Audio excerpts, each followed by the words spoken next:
यात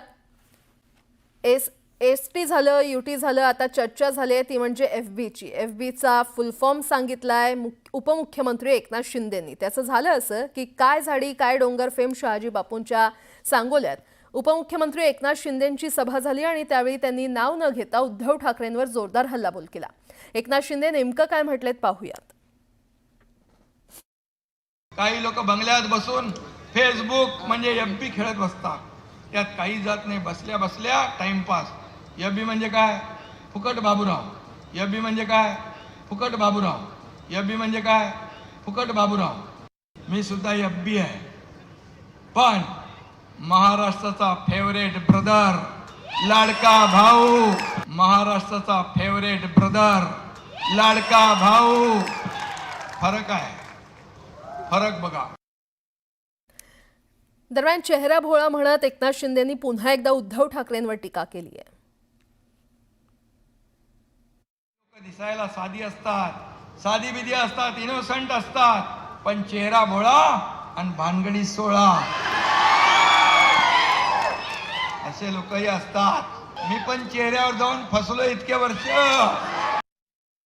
पश्चिम रेल्वेच्या माहीम ते वांद्रे स्थानकादरम्यान नव्या पादचारी पुलाचे गर्डर टाकण्यासाठी आज आणि उद्या 2 टप्प्यात रात्रकालीन विशेष ब्लॉक घेण्यात येणार आहे. या ब्लॉकमुळे उपनगरीय लोकल सेवेवर मोठा परिणाम होणार असून एकूण 334 लोकल फेऱ्या रद्द करण्यात येणार आहेत.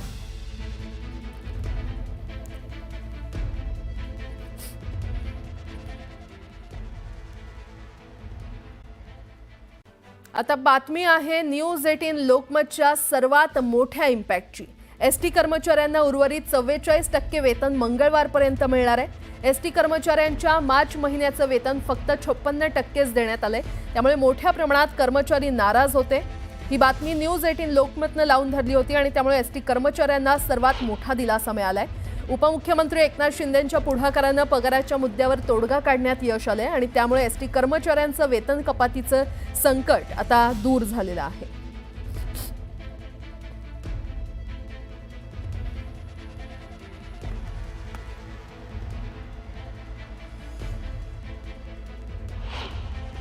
हा सतत सकाळपासून आयबीन लोकमतनी जे न्यूज धरून ठेवल्या एसटी कामगारांच्या आणि प्रश्नाची सोडवणूक केली सतत, म्हणजे सतत सकाळपासून तर रात्री 8-8:30 पर्यंत तरी मी त्यांनी जे सतत न्यूज आपल्या TV चॅनलवर दाखवले आयबीन लोकमतनी, तरी त्यांनी शासनाने त्यांची दखल घेऊन आम्हाला मंगळवारी पगाराची घोषणा केलेली आहे. तरी मी आयबीन लोकमत यांचे आभार व्यक्त करतो.